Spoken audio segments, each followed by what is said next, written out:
So what I wanted to take a minute to say on the camera, because I was thinking about it off the camera as I was typing Marie about it, is one, the freedom that comes with it, but two, this is a good point for me where I go, alright, I'm going to step back from this for a while and see where it's going.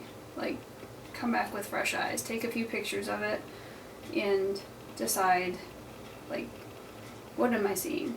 Like, I don't want it to be concrete. Like, this is what this is. This is, you know, a field with blah, blah, blah. What I want it to suggest, obviously, in this case, the water.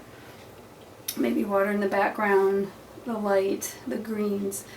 Suggest that there is obviously nature here. The trees, foliage, water, and all kinds of other possibilities, but yet not tell people that's what it is. Even my own mind, not tell my own mind for sure that's what it is.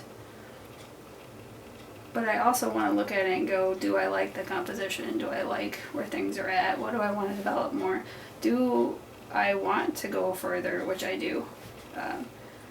The background, I'm really happy with that. The trees, I love where they're at, but I want to develop and maybe even push them back in a few spots. Not all of it, but just a good point where I go, is this painting something I'd want to be done? Probably maybe even depends on if I'm painting it for myself, which to me then it's not done. But like this other painting that I keep holding up, to me is not done. And it's the first one I did. But several people were like, ooh, they love that. And a friend of mine wanted it like this. Well, one, it's too small for her wall, and two, to me it wasn't done. And if she really wanted it like this, I probably would have given it to her. I mean, it's got some really cool depth. But to me, it's not done. But maybe to somebody else it is. Or maybe to you it would be. Or maybe to you it'd be like, no, this is like total way in the background. I want to build it forward, and I want to come way forward, and I want to, you know, put a very detailed tree in it, and I want that tree to have, you know, a cardinal in it, and I want to even be able to see the touch light in the cardinal's eye. So it depends on where we're at, who we're painting for, where we're at with it, and even that particular painting. So again, this is just my thought processes. This isn't anything set in stone. It's just a process. So I'm just showing you the things that I do, the things that I think about, and then obviously how I use the gel pads, and on what kind of surfaces, how they work. So now I'm rambling, but again, it's at a point where I really love it, and honestly, I don't know how many videos there are, but this has all happened in a couple hours and broken down into these videos. So everything I have done has been on the camera other than the little edging work I did. So it's not taking me a long time to get it to this point. Again, it's not, in my mind, it's not done.